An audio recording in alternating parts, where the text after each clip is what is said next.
Everyone, welcome back to my channel. आज जो हम टॉपिक करने वाले हैं वो कल वाले टॉपिक को हम थोड़ा इलैबोरेट करेंगे। वो है consumer equilibrium and marginal utility analysis. मतलब हम मार्जिनल यूटिलिटी को एनालाइज करेंगे कंज्यूमर इक्विलिब्रियम के पॉइंट ऑफ व्यू से, जिसमें हम एक कमोडिटी और एक से ज़्यादा कमोडिटी को लेंगे। वन कमोडिटी और several means more than one commodity. दो केसेस बनते हैं इस कंज्यूमर इक्विलिब्रियम के कॉन्सेप्ट में। एक है वन कमोडिटी, एक है सेवरल कमोडिटी। तो अभी हम जो करेंगे इसमें वो करेंगे वन कमोडिटी। बिफोर दैट हम मीनिंग जान लेते हैं कंज्यूमर इक्विलिब्रियम का मीनिंग क्या था, जो हमने कल किया था।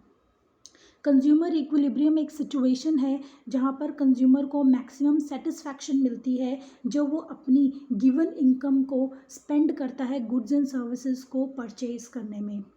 How much commodity a consumer buys so that he maximizes his satisfaction and attain point of equilibrium।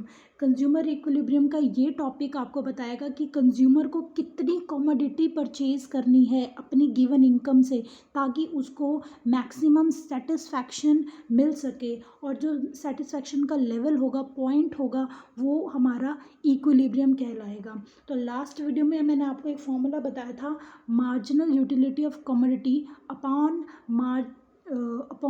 Marginal utility of money is equal to price of a commodity. मतलब कि जो प्राइस हम पे करना चाहते हैं या पे कर रहे हैं उसके कंपैरेटिवली जो हम कमोडिटी परचेज कर रहे हैं उसकी क्या वर्थ है। अगर उसकी वर्थ उसके इक्वल आती है प्राइस के, मींस कमोडिटी के worth in terms of money price के इक्वल है, तो वो पॉइंट हमारा इक्विलिब्रियम कहलाएगा। नाउ वन कमोडिटी के केस में, in case of one commodity, for example हम एक कमोडिटी की बात कर रहे हैं कि हम एक कमोडिटी परचेज कर रहे हैं। तो एक कमोडिटी परचेज का मतलब है कि हम उसके कितने यूनिट परचेज कर सकते हैं, हमें कब किस यूनिट पे हमको इक्विलिब्रियम पॉइंट मिलेगा।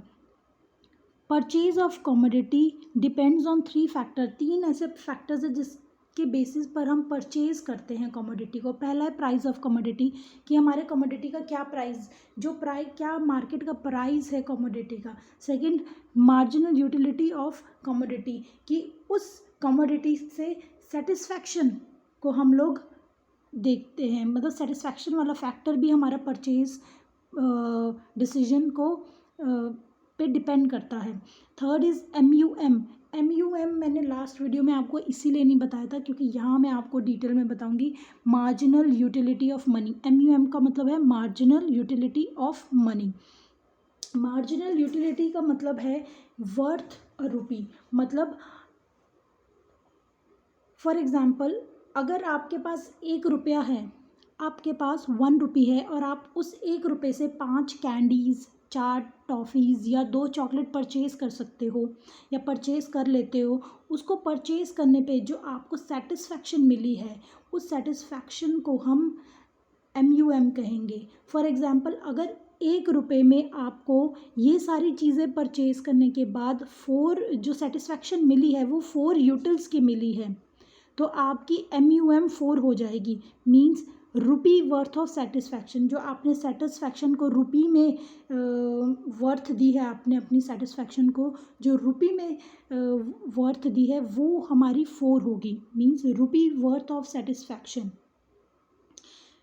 ये 1 रुपी इज इक्वल टू 4 हो जाएगा। मीन्स यहाँ पर जो है 1 rupee is equal to 4 utils. हम ये भी कह सकते हैं 1 इज इक्वल टू 4। ये है हमारी MUM, कि 1 रुपये की जो वर्थ है वो 4 यूटिल्स है। 1 रुपये की वर्थ है वो 4 यूटिल्स है, मतलब ये सेटिस्फैक्शन होगी। ये हमारा टेबल है in case of one commodity. हम एक कमोडिटी के परचेज की बात कर रहे हैं कि हम मनी स्पेंड करेंगे टू बाय वन कमोडिटी।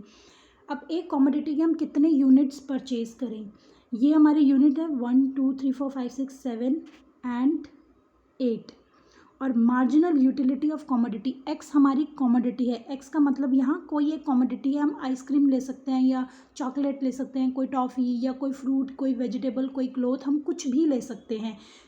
तो MUX हमारी marginal utility of commodity, x हमने कोई भी कमोडिटी ली है जो हमारी डिमिनिशिंग है। ऑब्वियसली मैंने लास्ट वीडियो में आपको बताया था कि कंज्यूमर इक्विलिब्रियम के जो एजम्पशन है वो ये है कि इसमें law of diminishing marginal utility apply होता है, ठीक है। सेकंड एक एजम्पशन और थी, वो ये थी कि प्राइस ऑफ कमोडिटी सेम रहता है, तो प्राइस ऑफ कमोडिटी हमने लिया है 2 जो सेम है। एक एजम्पशन और थी, वो ये थी कि जो मार्जिनल यूटिलिटी ऑफ मनी है वो भी कांस्टेंट रहेगी। तो अभी जैसे मैंने आपको एग्जांपल बताया था कि हम 1 रुपये की से हम 2 या 3 चीज़ें जो कमोडिटी परचेज कर रहे हैं उससे हमको जो सेटिस्फैक्शन मिल रही है उसको हम उसकी वर्थ समझेंगे। मीन्स 1 रुपये की वर्थ हमने क्या निकाली थी, 4 यूटिल, तो हम यहाँ पर भी एग्जाम्पल में 4 ही ले लेते हैं। Marginal utility of money means money worth कितना है, 4 है, मतलब 1 रुपये की वर्थ हमने 4 यूटिल्स कर दी है। अब फॉर्मूला क्या था, फॉर्मूला हमने जो किया था वो ये था MUX upon MUM, marginal utility of commodity in terms of money upon marginal utility of money, MUX upon MUM। अब हम फॉर्मूला में पुट करें, MUX हमारा, अगर हम यूनिट 1 एक यूनिट परचेज करते हैं जिसकी MUX है 20, तो 20 डिवाइडेड बाय MUM हमारे पास 4 ऑलरेडी गिवन है 4, तो आंसर आएगा 5। अगर हम दूसरा यूनिट परचेज करते हैं तो हमारी 18 MUX है डिवाइडेड बाय 4, 18 डिवाइडेड बाय 4 होती है हमारी 4.5।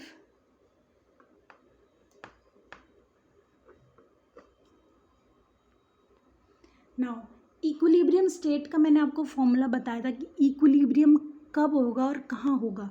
इक्विलिब्रियम, कंज्यूमर इक्विलिब्रियम होगा जब when MUX upon MUM is equal to price of commodity, मतलब जो प्राइस हम पे कर रहे हैं या विलिंग है पे करने के, उसकी कंपैरेटिवली जो हमारी कमोडिटी की मनी वर्थ है क्या वो सेम है।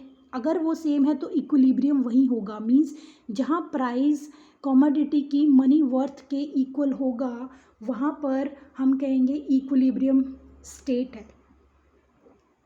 इक्विलिब्रियम अकॉर्डिंग टू टेबल जो है वो है 7th यूनिट। जब consumer 7th unit of commodity purchase करता है तो उसकी जो MUX अपॉन MUM है means money worth of commodity, वो प्राइस के इक्वल आ गई है। देखो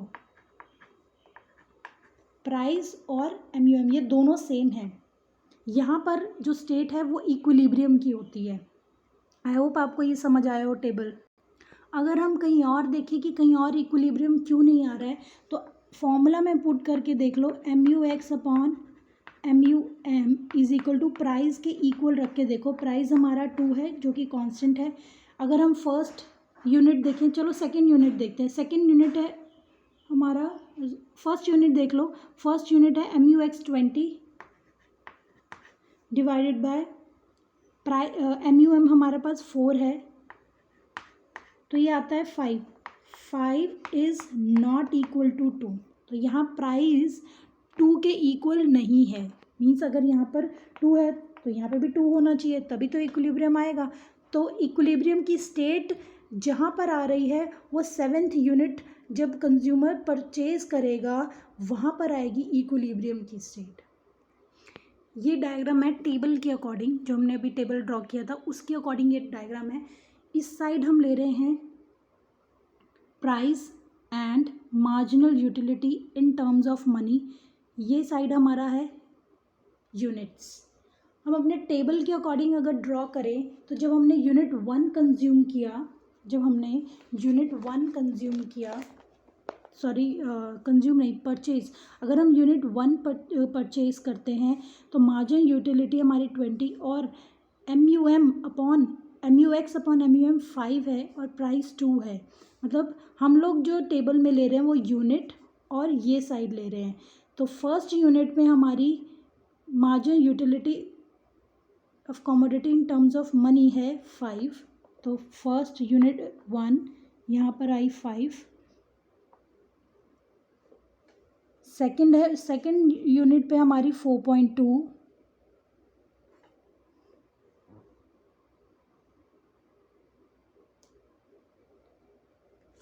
sorry 4.5।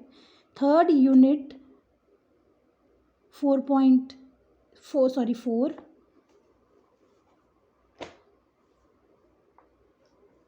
then 3.5, then 3, then 2.5, then 2।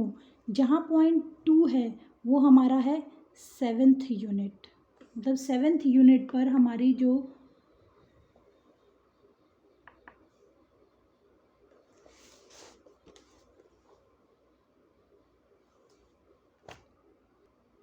ये डायग्रामेटिकली मैंने शो किया है कि MU(x)/MUM इज इक्वल टू जो 4 है एट 0.2 मीन्स जब हमारा प्राइस भी 2 है और हमारा marginal utility in terms of money भी 2 है, वो 7th यूनिट परचेज करने पर इक्विलिब्रियम लेकर आता है। मीन्स जब हम 7th यूनिट परचेज करेंगे कमोडिटी का तो हमें इक्विलिब्रियम पॉइंट मिलेगा। वो इसलिए क्योंकि यहाँ प्राइस और MU in terms of money दोनों इक्वल है। मीन्स हमारे कमोडिटी की मनी वर्थ जो है वो हमारे प्राइस के इक्वल है। मीन्स हमको यहाँ सेटिस्फैक्शन मिलेगी कि हमने जो कमोडिटी परचेज करी है, जिसमें हमने अपना गिवन इनकम स्पेंड किया है, उसके हमने मनी वर्थ में हमने कमोडिटी परचेज करी है। नाउ क्वेश्चन क्या अराइज होता है? क्वेश्चन अराइज होता है how many unit of x the consumer will by to be in state of equilibrium. कि कितने यूनिट कमोडिटी के हम परचेज करें, या जो मैंने अभी आपको एक्सप्लेन किया कि 7 यूनिट्स हम जब परचेज करेंगे, जो हमने 7 यूनिट परचेज किए तब हमारी इक्विलिब्रियम आई। तो ये क्वेश्चन सेम वही है जो मैंने एक्सप्लेन किया है, लेकिन इसी की एक्सप्लेनेशन को हमने क्वेश्चन वे में लिखा है। इन केस आपको अगर क्वेश्चन आ जाए, in above table and diagram the consumer will be in equilibrium if he buys 7 unit where marginal utility of commodity in terms of money is equal to the price। मतलब consumer 7th unit purchase करेगा जहाँ पर marginal utility in terms of money is equal to price. यहाँ पर ये भी 2 है और ये भी 2 है। मीन्स प्राइस और MU in terms of money is 2 means same, ये इक्वल आ गए हैं। यहाँ पर कंज्यूमर इक्विलिब्रियम होगा। If consumer purchase 1 more unit से 8, अगर मान लो कंज्यूमर एक और यूनिट परचेज कर ले, the utility gain in terms of money will be less than the sacrifice made in terms of price. देखो, अगर कंज्यूमर इक्विलिब्रियम पॉइंट के बाद भी परचेज करना चाहे, मीन्स अगर वो 8 यूनिट्स परचेज करे, तो उसको जो money marginal utility of money है, MUM in terms of money है, वो 1.5 होएगी, जबकि हमारा प्राइस 2 है। मीन्स प्राइस से बहुत कम। ऑब्वियसली ये प्राइस से कम है, मतलब हम लोग सेक्रीफाइस ज़्यादा कर रहे हैं, पे ज़्यादा कर रहे हैं। मतलब हम 2 रुपये पे कर रहे हैं और उस इन रिटर्न जो वर्थ हमको मिल रही है वो 1.5 की मिल रही है। तो ऑब्वियसली हम लोग 8 यूनिट पे क्यों जाएंगे। Now second is if he buy less than 6 unit the utility gain in terms of money will be more than sacrifice made in terms of price, that is 2.5 is greater than 2, so he does not consume more unit if his total satisfaction will not be maximum। देखो अगर consumer 6 units purchase करता है, 7th नहीं करता, अगर वो 6 units ही purchase करता है, तो उसको 2.5 उसकी मनी वैल्यू आती है, जबकि प्राइस 2 है। मीन्स वो सैक्रिफाइस जो कर रहा है उससे कई ज़्यादा उसको ग्रेटर। तो अगर कंज्यूमर 6 यूनिट को कंज्यूम कर रहा है एक्सक्यूज़ मी, तो उसको marginal utility of commodity in terms of money जो 2.5 होगी और प्राइस वो पे करेगा 2, मीन्स यहाँ वो जितना सेक्रीफाइस कर रहा है उससे कई ज़्यादा उसको यूटिलिटी मिल रही है। लेकिन कंज्यूमर इक्विलिब्रियम पॉइंट होता है जहाँ पर उसको सेटिस्फैक्शन मीन्स जो उसकी MU in terms of money है वो प्राइस के इक्वल होनी चाहिए, मीन्स यहाँ मैक्सिमम सेटिस्फैक्शन नहीं मिल रहा, इसलिए उसको एक यूनिट कमोडिटी का और परचेज करना पड़ेगा ताकि वो कंज्यूमर इक्विलिब्रियम में आए, उसको मैक्सिमम सेटिस्फैक्शन मिले। अभी 2.5 मिल रही है, उसको अपने सेटिस्फैक्शन के लिए he can purchase and he will purchase 1 more unit of commodity.